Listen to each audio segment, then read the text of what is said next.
We are going to do a bait versus lure challenge. So today's video is brought to you by CatchCo.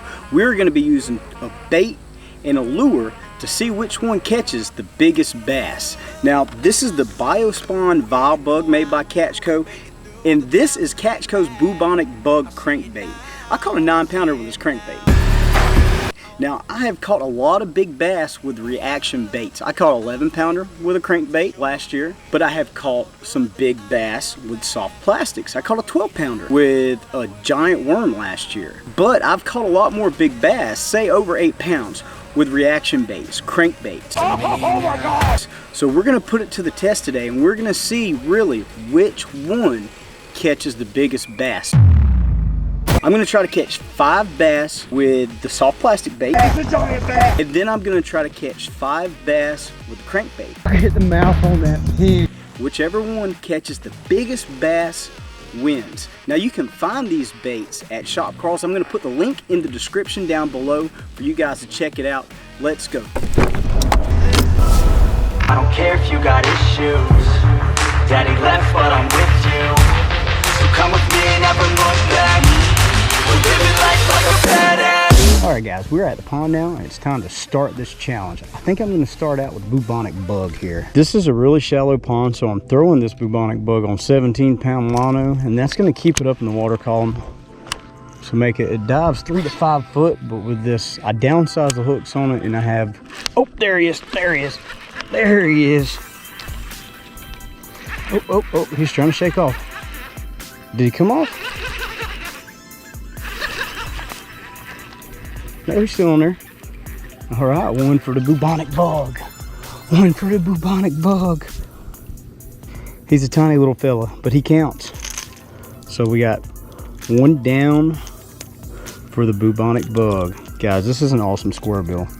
I started using these Bubonic Bugs, and this has become one of my top 2 square bills. I either use this or a Lucky Craft, but I have caught bigger bass on this one. All right, let's let him go.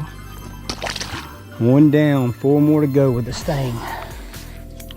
What I was saying was that the 17-pound line and downsizing the hooks is going to keep this thing up in the water column. So this pond's only like 3 to 5 foot deep, and if I use like 10-pound line, this thing will just drag the bottom and get a whole bunch of grass.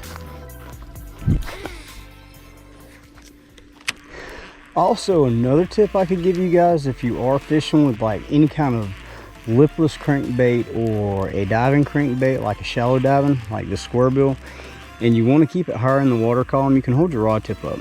That will keep that bait from diving so deep. Now sometimes, for instance, if there's a hard bottom, I want to get down there and I want to dig the bottom. If there's bottom and rocks, I want to dig the bottom. But in here, the bottom is nothing but grass and pine straw. So once you get that stuff on the hook, pretty much got to reel in to get it off. Now, if I was fishing somewhere that had hydrilla or like really good grass that wouldn't break off, I'd get that thing hung in the grass and then I'd rip it out of the grass and get bites like that. Oh, there he is. Oh, there's a tank right here. There's a tank. It's a tank. It's a tank, boys. It's a tank. It's a tank. It's a tank. It's a tank.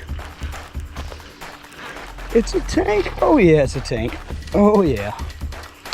Come on up here. Oh. You got me in the grass. All right, guys. Bass number 2 for the Bubonic Bug. Now this one here is probably about, he's probably about 3.5 pounds, but he's a good chunker there. I don't think he knows he's back in the water yet. It's 2 so far for the Bubonic Bug here. These fish are hitting it kind of weird. They're hitting it right when it first hits the water. So that tells me that these fish are hanging out at the top of the water column.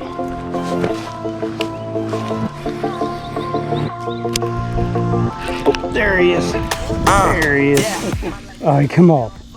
They're good about shaking hook. If you feel like there's a fish nearby, like for instance, if I just see a fish that hit the top of the water and I throw that crankbait out there and then I reel it and I know that fish is in that area and he doesn't bite it, I'll do like this. Say I'm reeling it, I'll pause it, give it a little twitch, and then start reeling it faster, because what that is going to imitate is that bait fish is stunned, or either that bait fish just grabbed something and then he's darting off. A lot of times when you just speed the retrieve up, that'll trigger them into biting. Sometimes I won't even twitch it. I'll just be reeling it slow, and then I'll speed the retrieve up and they'll bite right when you speed it up like that. Because that imitates that bait fish running away from that bass, and it just triggers them.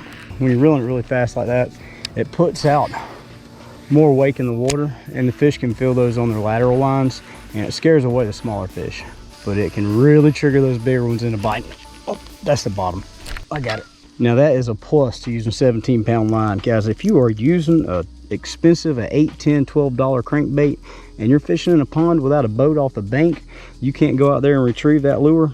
If you use 17-pound mono or 17-pound fluorocarbon, those hooks are going to bend out and you're going to get your lure back most of the time, unless you got a nick in your line. Trust me, it really hurts whenever you're throwing a $13 crankbait and you get hung up on a log and don't have a boat to go get it.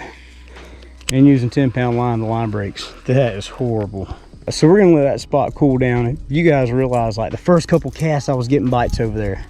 Well, all those fish have done seen this bait. They done figured out there's something hitting the top of the water. You know, their buddies are getting yanked out and thrown back in. They figured out what's going on. So whenever they stop biting like that in an area, I like to let it cool off for a little while, fish a new area, and then come back to it. Most of the time when I come back to a spot like that after I let it cool off, I'll start catching fish there again.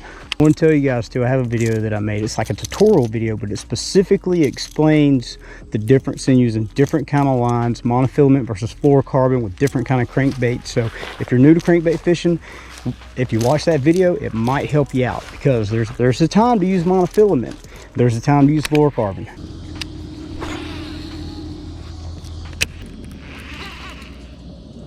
Oh, he grabbed it right at the bank. That was sweet. Guys, I watched him come out from under the grass right there at the bank and grab it. I paused it right at the bank to let it float up a little bit, and as it was floating up, he come out and grabbed it. Opportunist he was. He was sitting there in the grass waiting for a meal, and he got it. He got a hook meal. All right, let's throw him back.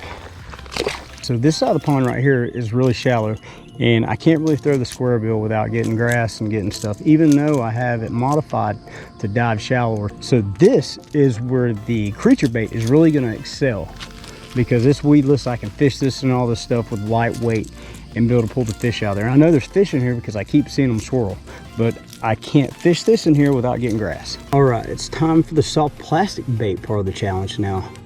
This is the Biospawn Vile Bug here, and I have a 3/0 hammer hook Guggen Squad paired with CatchCo to make these, and I just have an 1/8 ounce, and I have a little glass bead on here. The fish have been wanting baits that fall really slow when it comes to soft plastic bait, so 1/8 is the smallest I have. I would switch out to a 1/16. So if you don't detach the legs, it's going to have less action. So let's say in the wintertime, if you want something more subtle that doesn't have a whole lot of action, you can leave those legs attached, and that bait will just kind of hop like that. But if you detach the legs, it's going to have a lot more flutter to it, which is what I want right now in the summertime. So let's go ahead and see if we can catch a fish with this.